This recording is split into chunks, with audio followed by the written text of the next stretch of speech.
Hola a todos, espero que Dios les esté bendiciendo, mis queridos hermanos que ven este video. Bueno, por motivos fuera de nuestro control, no pudimos grabar la clase en vivo como siempre lo hacemos, desde la iglesia. Así que ni modo, tocó grabar ahora por aparte de esta clase, y como lo hemos hecho en otras ocasiones cuando nos sucede lo mismo. Así que empiezo como siempre con el repaso de la última clase.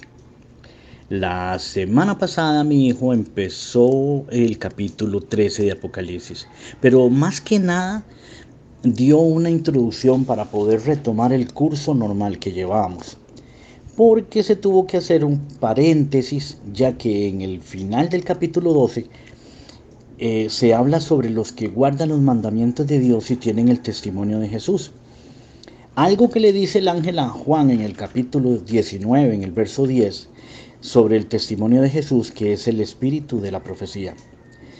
Esto, pues ya demandó tomar unas clases para poder explicar en forma clara y contundente sobre el tema. Así que mi hijo dio esta instrucción y encarriló el tren de estudio, digamos, otra vez en Apocalipsis. Además de eso, pues también en la semana pasada, pues también tocó los primeros 3 versos del capítulo 13, hablando de esta terrible bestia que ve Juan subir del mar. Sabemos que el mar, ya saben, representa pueblos en conflicto, gente en pecado, sin Dios en su corazón, ¿ok? Y esta bestia que ve Juan tiene características específicas. Empieza a describirla como que es semejante a un leopardo. Esto nos lleva inmediatamente al libro de Daniel. Ese leopardo es la tercera bestia de Daniel 7, representando el reino de Grecia. Ahora bien, mi hijo dijo que parecerían conspiracionistas de ahora en adelante las palabras que digamos. Y vino entonces el dragón mencionado en el verso 2 del capítulo 13 de Apocalipsis, y vemos que es el mismo Satanás. Este dragón viene desde hace milenios atrás, formando, moldeando, actualizando cada nueva bestia o reino que se levantaba, para luego llegar a la cuarta bestia que, como lo hemos estudiado y explicado muchas veces, su reino, el reino de esta cuarta bestia, llega hasta el día del regreso del Señor por su pueblo, o sea, hasta el fin de la tierra como la conocemos. La Biblia nos habla de otro reino. Esta cuarta bestia es la última que gobierna entonces en esta vida como la conocemos en la tierra, ¿de acuerdo? Pero bien, retomemos. La semejanza con este leopardo, como lo dice este verso 2, es debido a la herencia griega que el imperio romano absorbió cuando conquistó Grecia y que hasta hoy perdura en la humanidad. Y es que tenemos de parte de los griegos cosas como la filosofía, la democracia, el arte, la geografía, la astronomía, las olimpiadas, los comienzos mismos de la medicina. Esto entre otras muchas cosas que están bien marcadas en el mundo entero. Por eso esta bestia, este reinado, tiene semejanza al leopardo. También menciona sus pies como de oso. Esta otra característica, siendo el oso el que representa, y lo podemos ver en Daniel también, a los medos y persas. Daniel ve en visión que esa bestia terrible aplastaba a sus enemigos y hollaba todo a su paso. Notamos entonces la ley fuerte, los edictos irrevocables hasta para el mismo rey, una vez que eran dados, ese reinado de los medos persas, esos pies de oso heredados, introducidos, agregados, por decirlo así, al disco duro de este reino que actualmente gobierna, que gobierna desde hace más de 2000 años y que, repito, caerá solo por la intervención del mismo Jesús. Y por último se nos habla de la última característica, que habla de boca de león, su boca de león. Ese león alado que habla Daniel en Apocalipsis 7 también, que representa a Babilonia, que fue el primer reino. Ok, ¿qué tenía esta Babilonia? Sabía hablar, sabía negociar, perdón, sabía seducir con voz suave, con voz dulce, amable, amistosa. Eso sí, mientras no se le enfrentara. En tal caso, también sabría rugir con furia como león, ¿verdad? Entonces, vimos además en el verso 3 como esta bestia recibe una herida como de muerte, dice. Mi hijo señala esa herida de una manera como muy conveniente. Dicho en sus palabras, esa herida es lo mejor que le podría haber sucedido a esta bestia. No hay pruebas para decirlo, pero en serio que era muy conveniente esto que se dio en esos tiempos. Antes sí hubiera sido desastroso para esta bestia, pero en este momento era conveniente eso.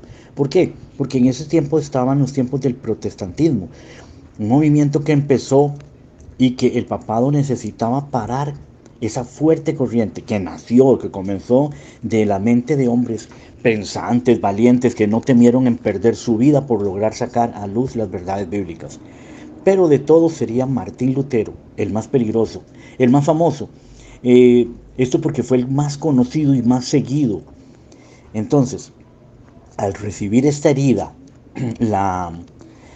el sistema papal logró tomar una posición, digámoslo así, de bajo perfil, pero con sus riquezas, sus riquezas a su alcance. El Papa, después de ser tomado prisionero, véanlo de esta manera, fue llevado, después de prisionero, fue llevado a vivir a un lujoso lugar, una mansión llena de adornos de oro, de pinturas en las paredes, en unas paredes cuidadosamente tapizadas como se acostumbraba en las casas de los poderosos, de los ricos de esa época. Fue alimentado con los mejores platillos. Él no pasó hambre en ningún momento, le abundaba todo. Y con comunicación con sus subalternos, él podía hablar, de girar órdenes y recibir información, qué sé yo.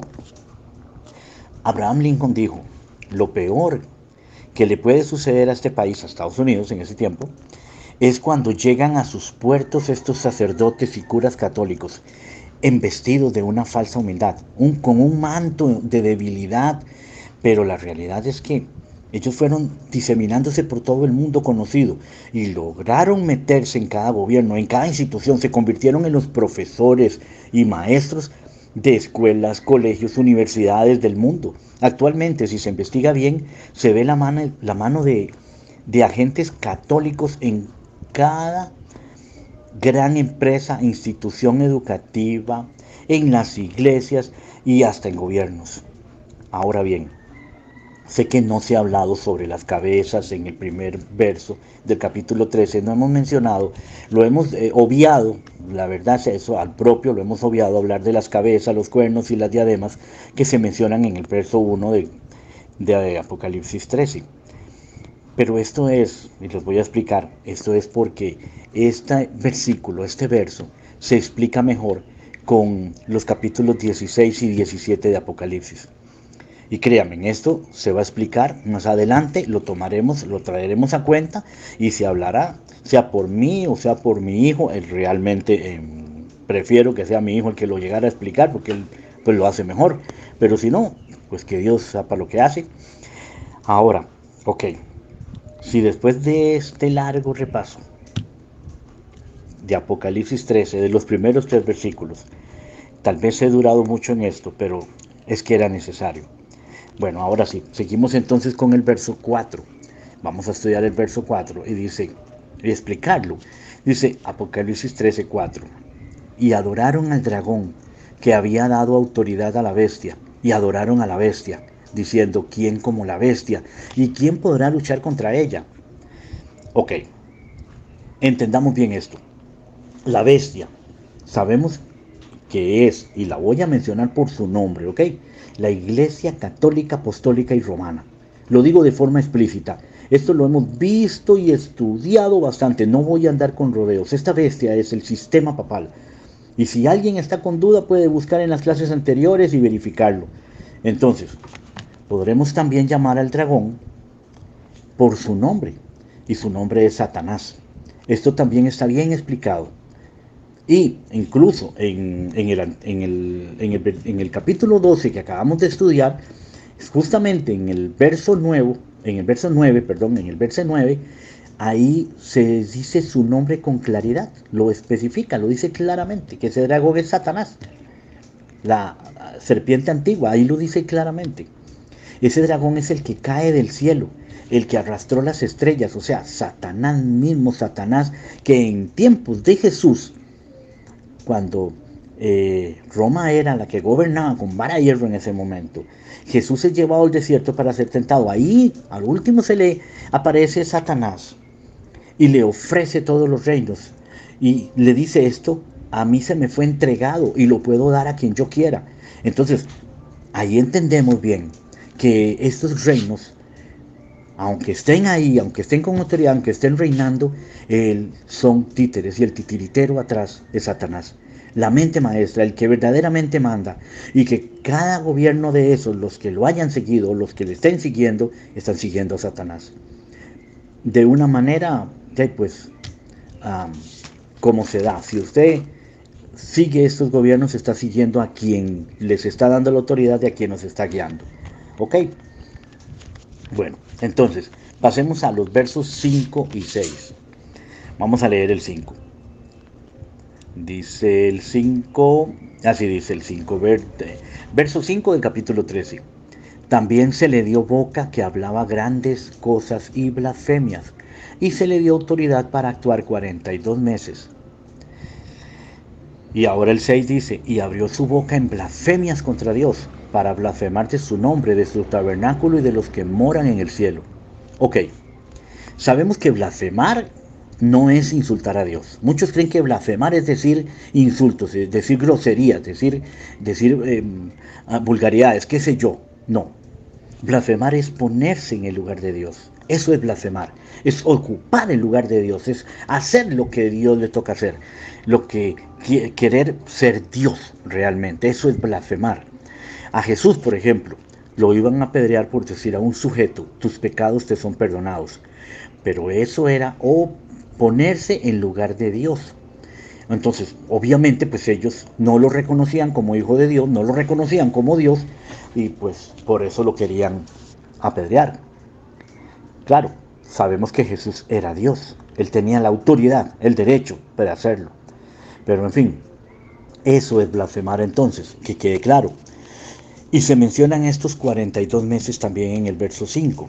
Estos 42 meses, que son exactamente lo mismo que tiempos y la mitad de un tiempo, o 3 años y medio, o también 1260 años. Estas son formas de decirlo, pero decir lo mismo, siempre marcando lo mismo. La Biblia repite esta cantidad 7 veces, para que entendamos que es algo importante. Y es que este dato, esta característica que tiene o viene ligada al anticristo o al espíritu del anticristo, como lo llamaba el apóstol Pablo, nos señala como con el dedo, así nos está diciendo quién es y a quién se refiere, siendo la Iglesia católica, apostólica y romana la única que se le puede con exactitud señalar de esa manera. Le cae como anillo al dedo, hermanos. Demostrado hasta la saciedad, lo hemos venido diciendo y lo seguiremos diciendo. Como se ha explicado anteriormente, con el folleto encuadrado que siempre usaban los pioneros y que estamos usando nosotros actualmente porque lo podemos usar bien, cuando en el año 538 después de Cristo, por parte de Clodoveo, un rey franco, recibe autoridad para reinar con la caída de los ostrogodos, que era uno de, digamos, de los 3 cuernitos que andaban ahí, el último de los 3 cuernos que andaba ahí dando molestias durante el medievo, de las tribus bárbaras. A partir de ahí, el reino católico es el que mandaba.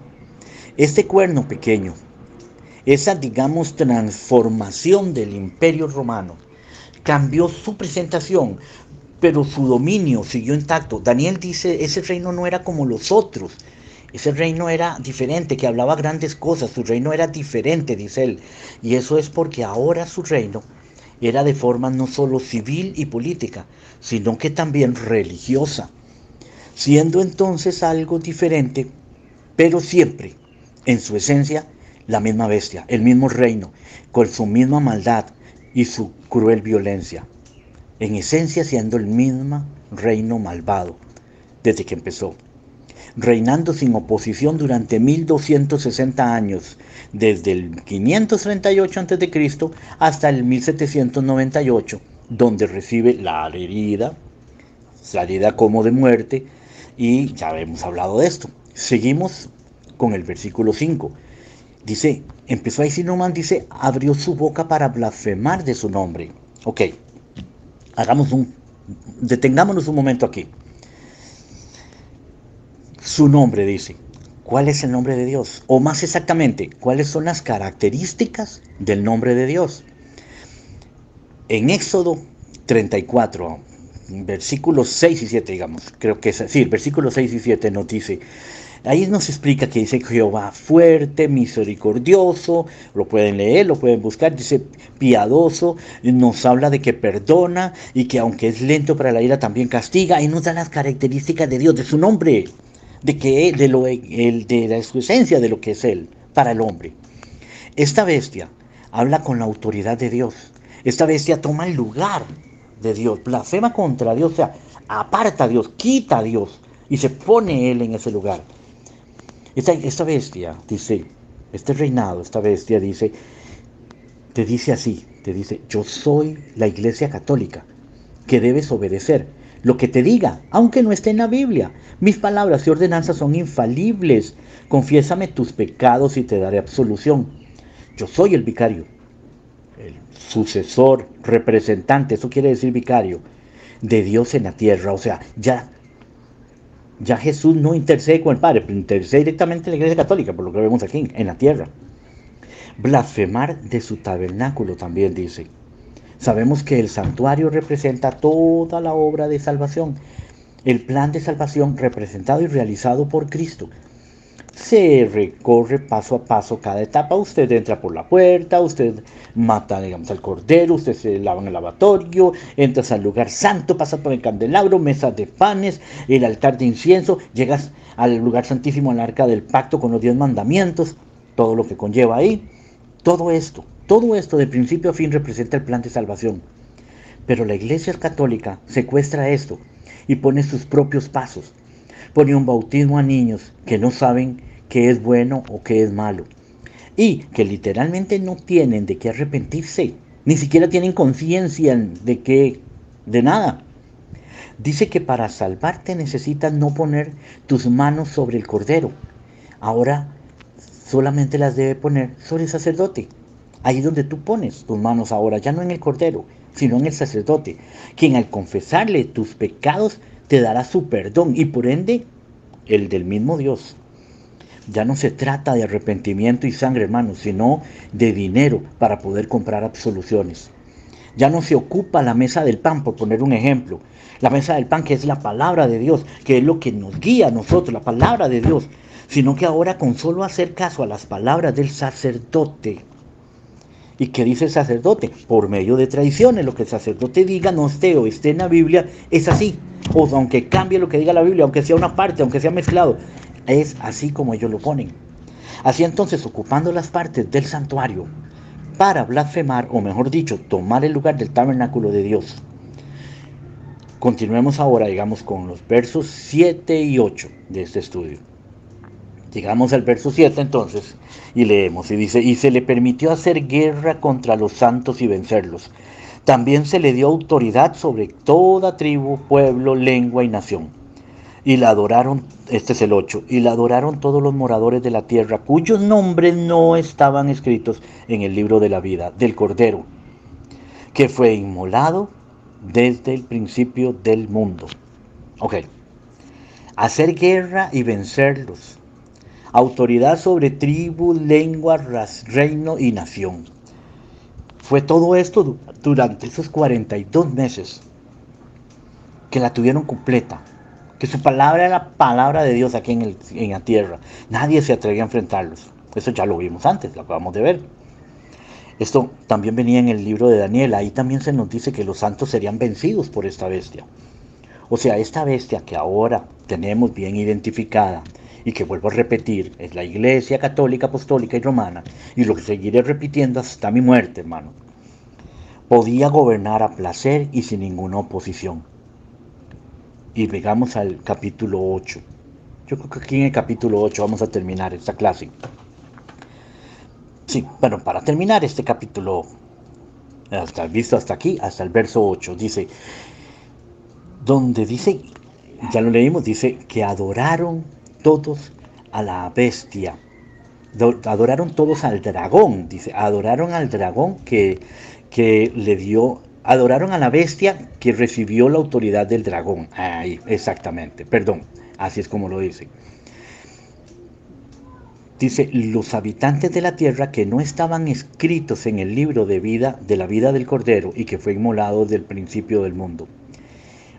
¿Por qué esto? Bueno, en el capítulo 14, si nos vamos al capítulo 14 de Apocalipsis, ahí se nos dice, se nos explica, se nos enseña, se nos muestra un grupo de personas que no están escritos en el libro, que no están escritos en ese libro de la vida del Cordero, porque aunque estén vivos, no buscaron perdón en Jesús, no buscaron del reino de los cielos, rechazaron, de hecho, rechazaron el mensaje de salvación y escogieron los placeres del mundo, sea por comodidad, sea por miedo, por lo que sea. Pero escogieron los placeres, la comodidad del mundo y por tanto, la justificación por medio de Cristo no los alcanzó. ¿Me comprenden? No los alcanzó. Entonces, estos no están escritos desde la formación del mundo. Ok, aquí yo sé que se me van a parar todos y me van a decir suave, suave. ¿Qué significa eso? Que nosotros nos salvamos, o sea, que desde el principio se sabe quién se pierde y quién se salva. Bueno, hermanos, pues sí, sí, así es como lo estoy diciendo, sí, claro. Dios sabía desde antes de formar el mismo universo quiénes se iban a perder y quiénes no. Dios sabe el final desde antes del principio. Pero esto no quiere decir que no hayan tenido la misma oportunidad que los que se salvaron. Dios dio libre albedrío. Y el que se salvó por recibir esta salvación de Jesús fue porque así lo decidió. Y el que se perdió igualmente fue porque así lo decidió. Dios sabe todo. Él sabe si yo, que estoy aquí ahora predicándoles a ustedes, dándoles este estudio, hablándoles de Dios, y al final no me voy a salvar, porque sucumbiré al final y me desviaré, quitaré mi rostro de Cristo y miraré hacia abajo, hacia las cosas mundanas. Eso Dios no sabe si va a pasar o no. Yo tengo la oportunidad de que no pase, depende de mí, pero ya Dios sabe qué decisión voy a tomar yo en el futuro. Dios lo sabe. Pero eso depende y dependerá siempre de mí, de usted, de cada uno de nosotros. Mi decisión será la que me lleve a donde llegue. El otro grupo será el que se salve, serán los que tengan los mandamientos de Dios y el testimonio de Jesús. Y los que se pierdan serán, como les digo, los que sigan a la bestia y tengan su marca. Y esa bestia es la Iglesia Católica Romana. Para terminar, dejo claro esto. Yo no estoy diciendo en ningún momento que los católicos se van a perder, que no se pueden salvar. Lo que digo es que para ese momento, que ya está muy cercano, los que estén vivos deberán tomar una decisión entre cuál de los dos grupos estén, en cuál de los dos grupos van a estar, van a decidir dónde quieren estar, van a decidir para su vida o para condenación. Así queda este mensaje, hermanos. Y la próxima semana mi hijo les seguirá hablando de las clases y seguirá ahí ya enrumbado. Dios les bendiga. Espero que les haya sido de bendición. Revisen todo lo que les hablo, verifiquen todo, verifiquen cada cosa que uno les habla, hermanos. No crean solo lo que decimos, crean en la palabra de Dios, verifiquen cada palabra y pónganla, sujétenla, preséntenla delante de las palabras de Dios y de los testimonios. Bueno, hermanos, que Dios les bendiga y será hasta el próximo sábado con mi hijo. Amén. Nos vemos. Chao.